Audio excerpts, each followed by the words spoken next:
We're Impulse Physical Therapy, and we're changing the game in athletic rehab. We are Buffalo's only practice owned and operated by a board-certified sports physical therapist. We use cutting-edge technology and evidence-based care in every session. At Impulse Physical Therapy, we don't just treat injuries. We get athletes back to peak performance. Are you ready to get back to doing what you love? Text us or go online to book your first visit and claim this limited time offer today. Has a man behind, that's Todd Marchant. And out of a skirmish. Oh yeah, that would be a good one. They might go down here, folks.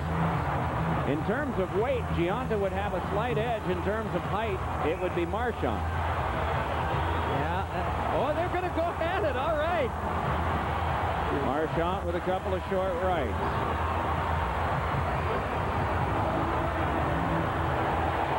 And the helmet is off. So the rest of the players are watching this one. And the linesman might move in, but these guys were throwing them not too badly. Gionta comes through with some rights. Marchant responds with rights. They back off, but the linesmen get in between. All right. And of course, there's no one sitting in their seat right now. They're on their feet. Here we go. Here we go. Welcome to Moneyball. It is my honor this evening to have Mr. Brian Gionta with us. Brian is a Rochester, New York native. Represent, right? Buffalo, Rochester area. Brian's had a, we'll go illustrious. We're going to use the word illustrious career, I would say, man. Great seasons, 16 years, I want to say, in the NHL. Yeah, it was 16 and a couple lockouts. So I saw a couple lockouts. You know, Brian was a captain of the U.S. team. Want to say 2018. He's got a cup in 03. Just an excellent hockey career, and just wanted to kind of get to know you a little bit and see what's going on these days with you, man. How you been? Welcome to Moneyball. I've been great. Thanks for having me on. I know it. I was a pain trying to nail me down over the summer, so now that things are settling in, I had a little more time, and I appreciate having me on.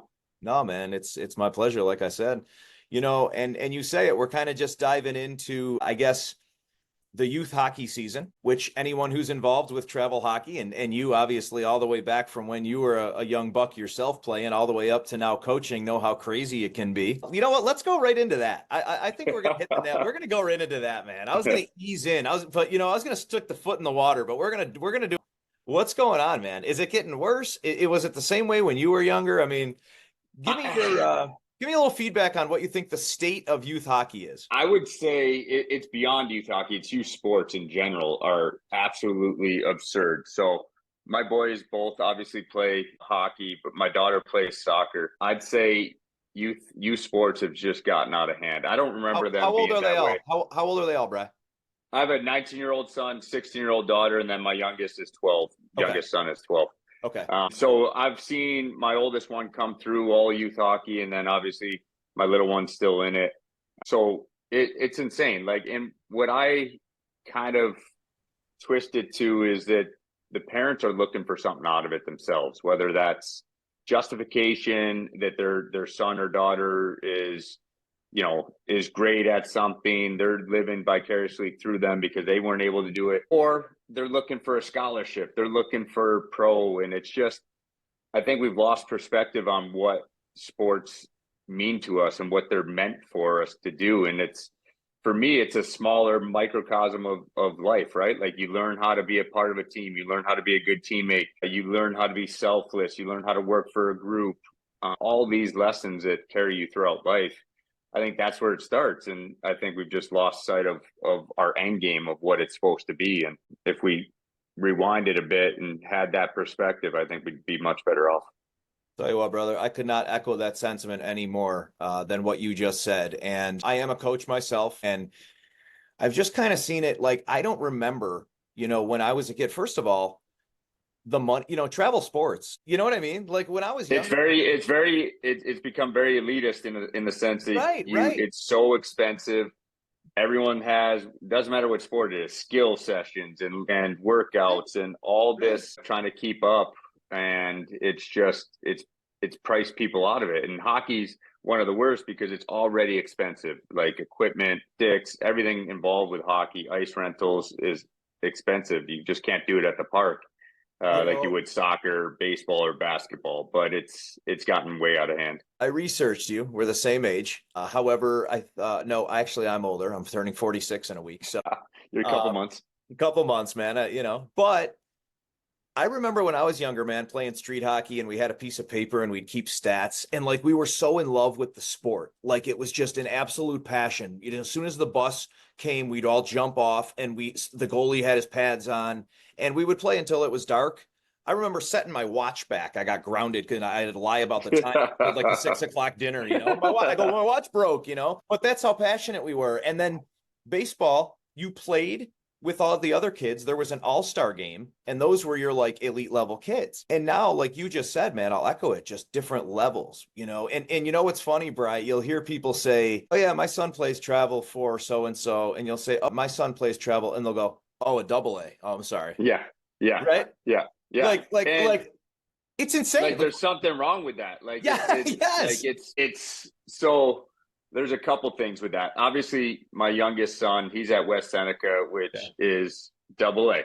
I have him there for a reason. The AAA organization we were previously involved with, it was crazy, insane. Coaches were out of hand. Not the environment I wanted to bring them up in. But we're there and we beat AAA teams. Not that matters, but it just goes to show that the lettering doesn't matter. Double A, AAA. But it does become hard when you're trying to get kids to come to your organization or play for your team because 100%. It's technically double A, and it just people look down on it or frown on it. And you know, my older son, he's pretty skilled, he's pretty good, and he's playing junior now. Oh, he is. And he was playing for a local team that's, you know, top in the area. And they came home with like the stickers on the car, right? And I said, Bud, he's like, Dad, you gonna put it on your car? I'm like, Bud, I'm not gonna put it on my car. It has nothing to do with me not loving you or like happy that you made the team, whatever it may be. It's just that I don't want to drive around trying to show off status that like that's what it is. I hate the image and status part of that. My daughter plays high level soccer. I do the exact same thing with her. I just say she plays soccer. I try not to say where she plays. That's about as real as it comes right there, man. And respect, honestly. You obviously being an NHL veteran, that's a very humble statement, you know, first and foremost. There is no higher level of hockey, and you played it and you know, you had a great career, 48 goal season. You know, it's not like you were some, you know, journeyman, man. You put in work and you had a stellar career.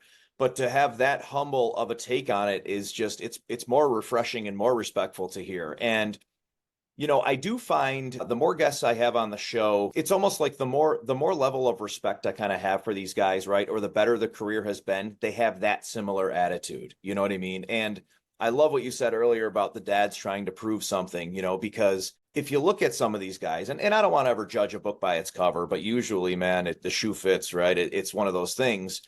And you kind of look and you're like, you weren't an athlete, you weren't an athlete, you know, but maybe you always wanted to be.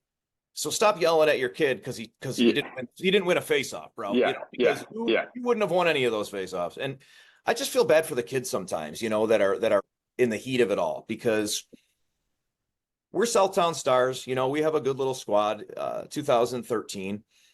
Pretty solid coaches and things like that. But there's still part of me, you know, where if you push my buttons and I see you start screaming at my kid or something, that natural, you know, dad instinct comes out and it's like, I want to get in your face and fight you. Like, you know what I mean? Let me scream at my own kid when I need to.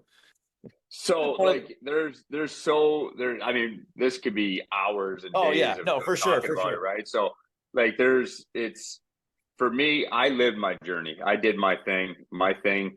I was able and fortunate enough to accomplish all my dreams beyond what I thought it ever could be. For me, I want my kids to do what they enjoy. If that is hockey, awesome. If that's something different, you know, my daughter was riding horses, jumping horses when we were in Montreal. It had nothing to do with getting on the ice. Yeah. I loved every second of going to the farm and the stables with her and tacking the horse up and watching her ride it. And just as much as I love my kids playing hockey or or whatever they're interested in. For me, my journey's over. I want to help and see my kids doing what they love to do and finding their own journey. That was me. Right. Now it's time for you to be you. No, that's like I said, man, and that's also well spoken from obviously a good dad as well. So let's go back into that, right? So your journey, and I guess we'll kind of spin off of this a little, because you're right, we could talk about it for hours, and all it's going to do is fire me up, right? And I'll look and I'll be like, I never asked him any of the questions I wanted for 2 hours. But your journey. Think about, go back in your head if you can when you were 12, 13 years old. And if you remember, and I'm, probably do, but was there ever a thought like I'll be playing in the NHL? Like, I mean, how surreal was that all the way up to the point when it wasn't? You dig? Do you know what I mean? Like, yeah, it's really hard to kind of pinpoint a time. All I can really say is early on, like when we were 12 years old, there wasn't a game. NHL wasn't on TV. Like, it was rare that it was on TV. It was, you had to go to the Odd and watch the Sabres play. You had to go and watch the Rochester Amerks play live. And that's the hockey that you saw. So yeah, like as a kid, you're playing street hockey and you're dreaming of winning a Stanley Cup or being in the NHL. Like, everyone says that, everyone does it. But it's not like today where you're so much access to the athletes and watching games every single night, watching highlights 24/7. On the NHL network. It's just a much different time. And so, I was naive. I just kept playing to the next best level that I could at the time. Was always good and just, okay, well, I kind of cleared that level. Let me see what the next level is about. And I ended up playing junior here in Buffalo for the Niagara Scenics, which is now converted to Buffalo Junior Sabres. It is. Okay. So I played, everything is. Yeah, exactly. Exactly. So I played 2 years there for the Niagara Scenics before going off to college, and I got recruited to BC out of there. And, I obviously USA hockey stuff and national teams all along with that. So it wasn't just that level, but at Boston College, yeah, I mean, I don't know that it necessarily became a reality either. Even after I was drafted after my freshman year. Right. It was a much different NHL. I'm 5'7". There was maybe, you stole my thunder. Guys. There's 5 guys underneath, maybe 10 guys in the league underneath 5'8", 5'9", like it wasn't a lot. And so I was never a surefire. So I went to college, loved every moment of it and soaked it up, and we had success there. And, I was fortunate that I got a break that, New Jersey Devils, Lou Lamoriello, they're the GM at the time. He appreciated what I brought to the table and gave me an opportunity. And then with New Jersey, to your point of when do you really feel that you've made it? So we're still not feeling it up to this point? It was 2-3 years into that after winning a cup that I was every day you're in fight mode. Like, it's sports, high-end sports. You're replaceable at any point in time. And that's whether you're the guy coming in or, when I was the captain, Montreal, Buffalo, you still somewhat have that. There's always that threat, and you certainly feel more comfortable at times. But I came into a Hall of Fame stacked team in New Jersey with Scott Stevens, Marty Brodeur, Scott Niedermayer. And so for a good 3-4 years, every practice, every game, I was trying to prove myself and never felt like I had arrived. So you're talking 2 years into your career, and you still truly, it didn't really slap you in the mouth yet that you were there. That's great. That's the first time I've heard that in all the times that I've asked that question, and I think it's just a super honest answer. Yeah.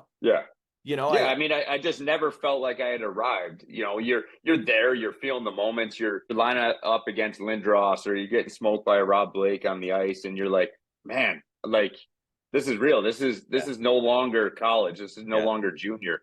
This is a tough game. These are men that you're playing against.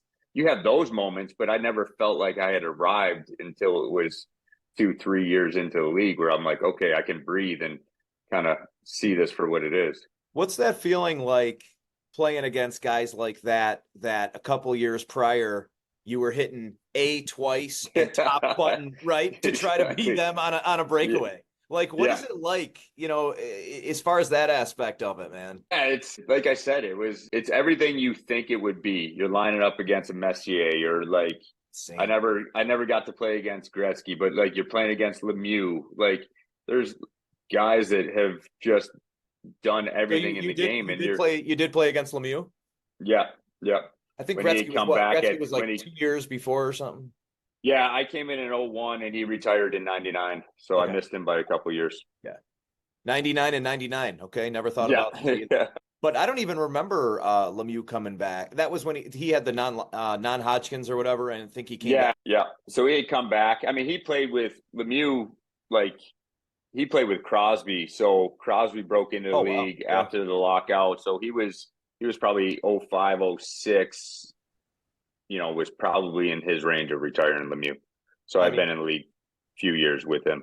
Lemieux to me was always the guy. It was either like back in those street hockey days, you were either a Gretzky guy or a Lemieux guy, right? And they were both so amazing. And now, in retrospect, I'm a Gretzky guy, but I always wanted to be different, I guess. So I was always a Lemieux guy.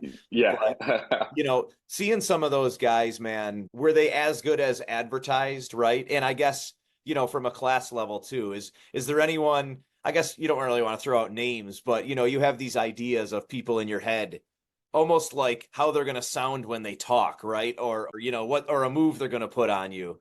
Is there anything that was like crazy, shocking, or disappointing even?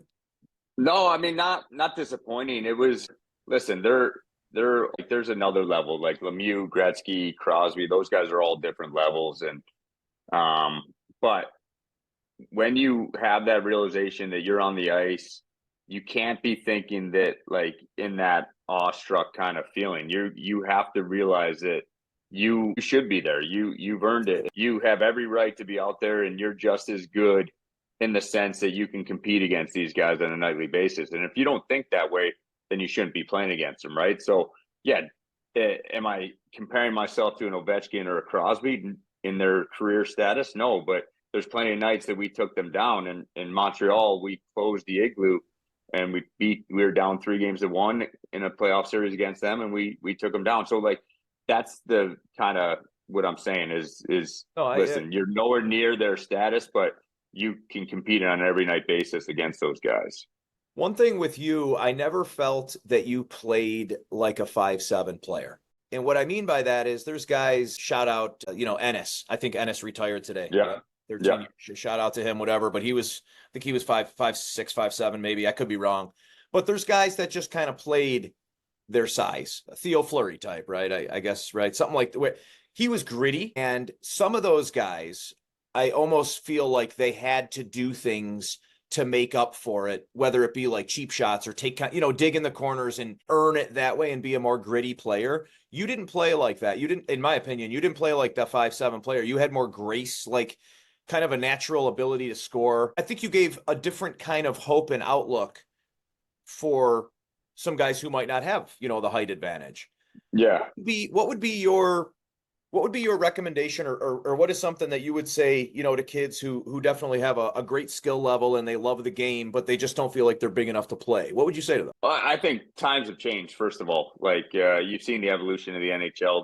There's less hitting, there's less fighting, there's more skill, more speed. That started and back after the season-long lockout, coming out of that is when it started to change, and now you're almost 20 years removed from it. So it's really fast, really skilled now. So it's a much different game.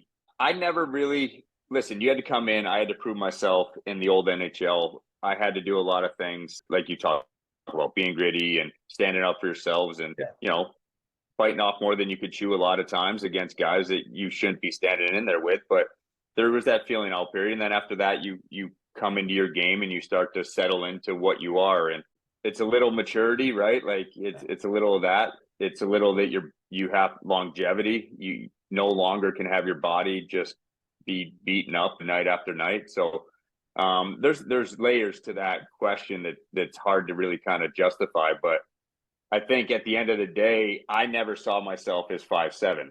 It's just what I've always dealt with. So I always played the game the way I had always played the game and how I had known it. It was not, he's 6 foot, I'm 5'7", I'm giving something away. We're just playing the same game. This is how I play it. And Tara plays it a different way. And we just are going to try to find solutions to our problems, right? Like he's got reach, he's got strength on me.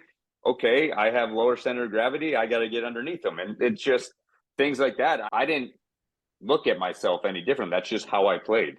Well, and that's probably the answer to your question. I mean, to be honest with you, it's a very honest answer, but I think sometimes, the stature does, it's that kind of having something to prove, that kind of makes you play a different style. So what you just said, man, it's an awesome answer. You just said, you know what, doesn't matter. I don't feel like I'm that height. I'm going to go out and play my game, man. So that's definitely, attributes to how successful you were and the goal scoring. You know what I mean? You mentioned earlier about the Yoggers and the this and that. 48 goals in a season, man, is and I think you're close to 300 on the year or on the for your career. Yeah. You had a lot of years where you were, your offensive output was ridiculous. Definitely wouldn't say, I wasn't, there's that different. No, level. yeah, Yes, 100%. But you were out there doing it. No, I was fortunate. I had a great long career, and it spanned a lot of different styles, and I think that's what kept me in the league for that long. Is I was able to play different roles. A good portion of my career, 10 years, was in an offensive. You're the go-to offensive guy on the team, and then there's the start of my career and the tail end of my career was more of a checking, penalty killing, leadership roles, like things like that. So So it you break into the league, and listen, you're breaking in with Hall of Fame guys that have won 2 Stanley Cups. I'm not going to come in and take the power play time. I have to play third, fourth line. I have to play penalty kill and slowly chip away at my ice time. And then at the end of the career, the younger guys, they come along, they're studs. And now it's that natural evolution that switches and you change your role. And so I think, I had the full gamut of that for sure for my career. You had a couple brawls. You had a couple brawls in there, right? I will admit that earlier in the day, I had a little time to go and check out. I specifically just put in Brian Gionta brawls. Because you know what, like you said, you can find anything you want, man, on this thing. I could probably find, you as a 9-year-old playing somewhere online. Mike Comrie, is that what it was? Yep. Well, I had 3 fights in my career. Local guy, Todd Marchant. He was my first fight in the league. Dude?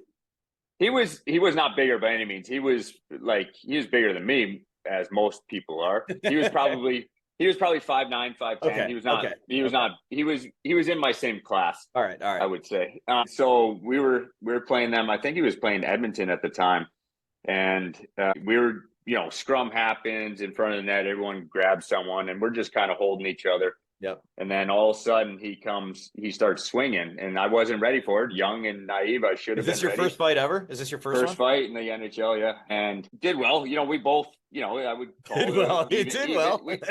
Even fight. Like no one lost and no one won. Is what you would think for 2 small guys on the ice fighting. But the best part of that story was Scott Stevens. If you go back and watch the video, he's within 5 feet the whole time that I'm fighting. And he's just hovering around as you're moving around fighting. He's just right there making sure everything was all right. And that if things went south for me, he was going to be in there in a second to make sure the young kid wasn't going to, kind of get it taken to him. And so that's, for me, that was the best part. Awesome. Comrie cheap shotted me going off the bench. I was 1 foot on the bench, and he came in and cheap shotted me on, half on the bench. And so I went back at him.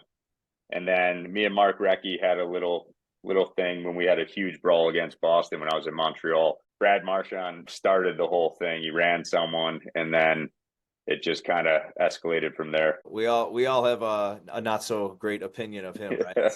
I played with him at the end of my career, so I have a much different opinion than I had of him then. Like in that one, you see my oldest for sure. He makes fun of it all the time because I come running in from like the red line, charging after him. He ran our guy at an icing, and I tried to kill him, and he did one of his normal duck, away from it. And I went flying over top of the pile, and then everyone just squared off from there. But I love to edit, right? I love to edit. So as you're saying this, there's going to be just video of that, man. All of these brawls, actually, it's going to be my favorite part of editing. I love it.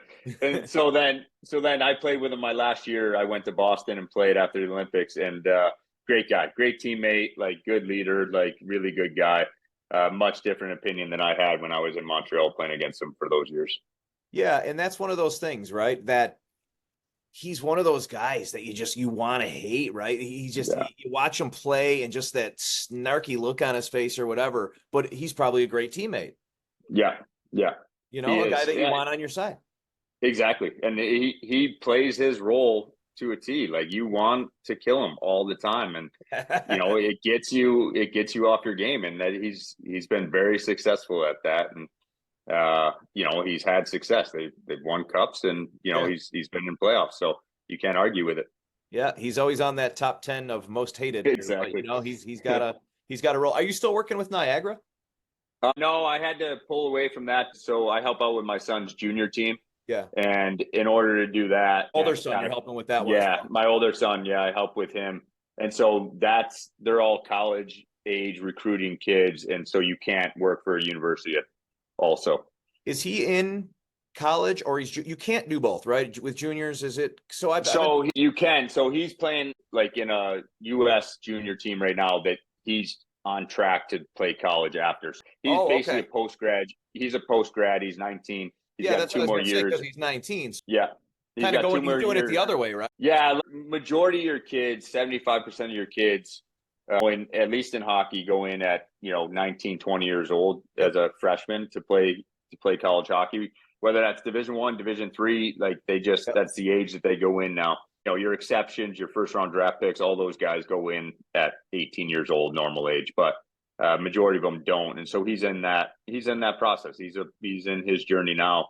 But with helping out with that team, which is out of Rochester, it took me off the table for Niagara for a little bit until I'm done with that. I just had I had the local boys on, the Hamburg kids. I had Muldowney on and Geary, and those guys were both kind of telling me their path. Both great kids, by the way, man. I mean, just salt of the earth guys, salt of the earth families. And they were kind of telling me the path. And I love how hockey does it with, college, right? You get drafted, and then, he's at Michigan State, and Joey's at UConn, and then at any point. So basically, and I never knew this. Those guys both told me that the whole time you ever get the college scholarship, and I never knew this, I swear to God, that you could go back and finish it at any point, right? I never knew that. So you can play 3 years and then go back to school. But how you always hear these stories of these NFL guys going, "Oh, I did it for my mom," or whatever. Well, you did it because it was free and you could go finish. Yeah, exactly. For sure. But I love the way hockey is set up like that, where if it's 1 year in, 2 years in, 3 years, and the team has the rights to you, they can at that point just say, "Okay, you're coming with us." And you still, I just like the way that they do it, as opposed to a couple other sports where, NBA, whatever, right out of high school. And you can't be drafted until you are leaving, basically, right? And so you're going out at that time. I wanted to give a shout out to Keaton Braun. Do you know Jeff Braun? Yeah, I do. I don't know if you heard what's going on. Obviously feel for the family and everything they're going through. Yeah. I heard through Dan and those guys. Yeah, Jeff's a dear friend of mine. I mean, I grew up with him, and I just really I know Keaton's going to be watching this. So, hey, what's up, Keaton? We're praying for you, man. Got Bri here, man. He'll give you a shout out, I'm sure, right? Yeah, for sure. We're thinking of you, bud, and obviously keep your head up, keep strong, and know that you're surrounded by a lot of people supporting you. So there'll be times you need it, and you're a fighter, so keep fighting, bud. Thank you. Nothing like throwing you right on the hot seat, right? Yeah, no, it's for sure. I love it though. Like I didn't want to cut you off in your saying, but yeah, it's anyone that has kids or anyone that has feelings can really, you see what they're going through. It's terrible. Yeah, it really is. It really is. But he'll get through it. And, you said, man, the love and support.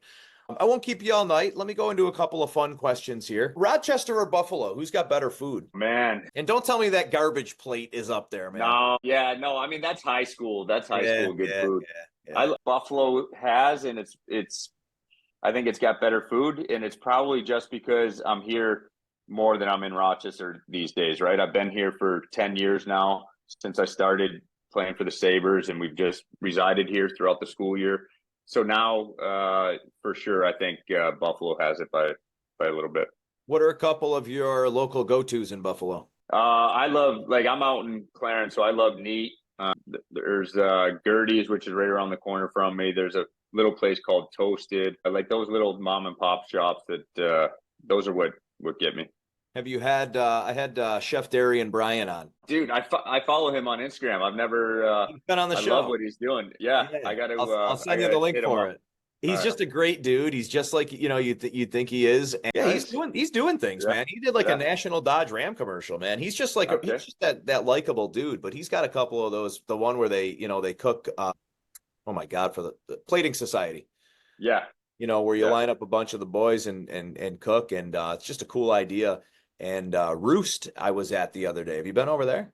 No, have not tried that. Dude, you got to check that place out. Yeah. It's more of like a brunch place on Niagara Street, but it's absolutely Yeah. phenomenal. Shout out to Roost. And I always like this question because I can always, you know, give a couple shouts to some restaurants. And, you know, maybe next time I go in, it'll be a free meal. You know, me and Brian will be in there. Yeah, we'll walk in for brunch. Yeah, exactly. Have it ready for us. Have it ready for us.